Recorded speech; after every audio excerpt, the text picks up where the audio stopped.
Hello दोस्तों, आप सभी का स्वागत है मेरे यूट्यूब चैनल पैरामेड टॉपिक पे। मैं हूँ शेषमणि पांडे और आज की इस वीडियो में हम डिस्कशन करने वाले हैं कोएगुलेशन ऑफ ब्लड, यानी कि खून का थक्का जमना। अगर आप चैनल पर पहली बार विजिट कर रहे हैं तो आपसे रिक्वेस्ट है कि चैनल को सब्सक्राइब करें एंड बेल आइकन को दबा दें ताकि सबसे पहले नोटिफिकेशन आप तक पहुँच सके। तो चलिए वीडियो को शुरू करते हैं। दोस्तों, पिछले वीडियो में हमने डिस्कशन किया था ब्लड एंड ब्लड कंपोनेंट्स के बारे में और आज हम डिस्कशन कर रहे हैं कोएगुलेशन ऑफ ब्लड, यानी कि हीमोस्टेसिस, जिसे टेक्निकल वर्ड में हीमोस्टेसिस कहते हैं। हीमोस्टेसिस मतलब होता है, हीमो मतलब ब्लड और स्टेसिस मतलब स्टॉपिंग, यानी कि खून का थक्का जमना। जो खून बह रहा है उसे रोक कर उसका थक्का जमाना।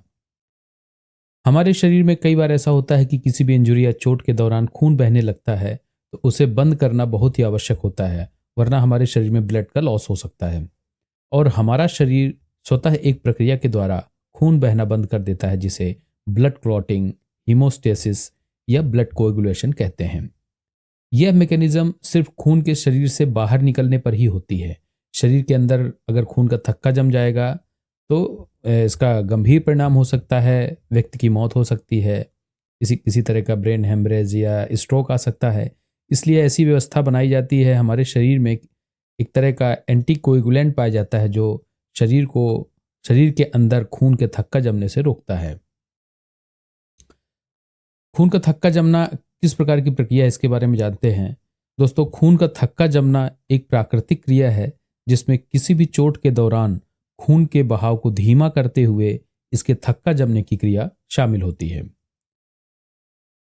खून के थक्का जमने के दौरान ब्लड क्लॉटिंग की, यानी कि ब्लड क्लॉटिंग की प्रोसेस में ब्लड जो होता है वो लिक्विड फॉर्म से चेंज होकर जिलेटिनस स्टेज, यानी कि गाढ़ी पपड़ीदार परत के रूप में परिवर्तित हो जाता है।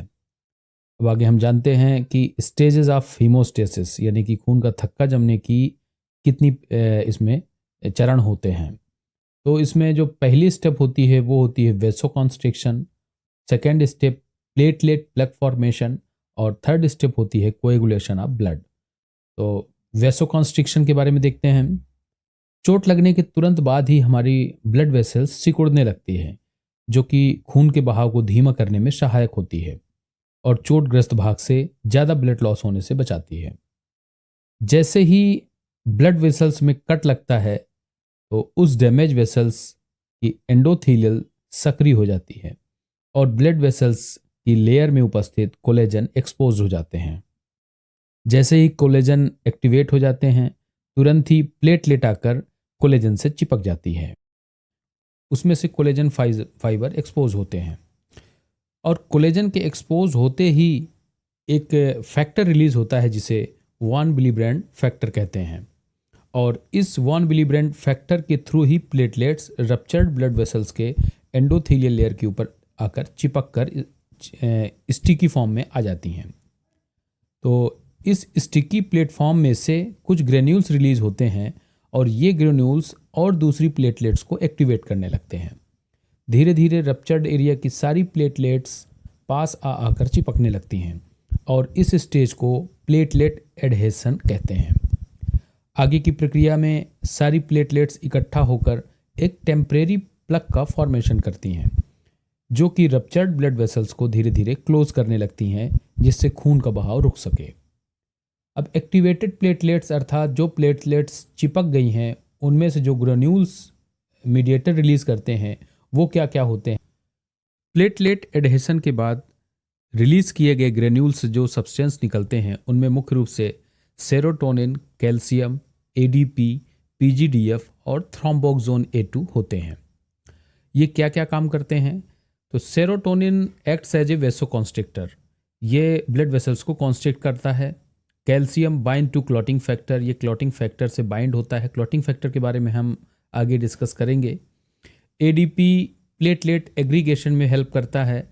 पीजीडीएफ ये जो भी डैमेज स्मूथ मसल्स और एंडोथेलियल्स लेयर हैं उनको रिपेयर करता है और थ्रोम्बोक्सोन ए2 जो होता है वो प्लेटलेट का एग्रीगेशन और वेसोकॉन्स्ट्रिक्शन दोनों में मदद करता है। तो ये सब्सटेंस होते हैं जो ग्रेन्यूल्स रिलीज करता है।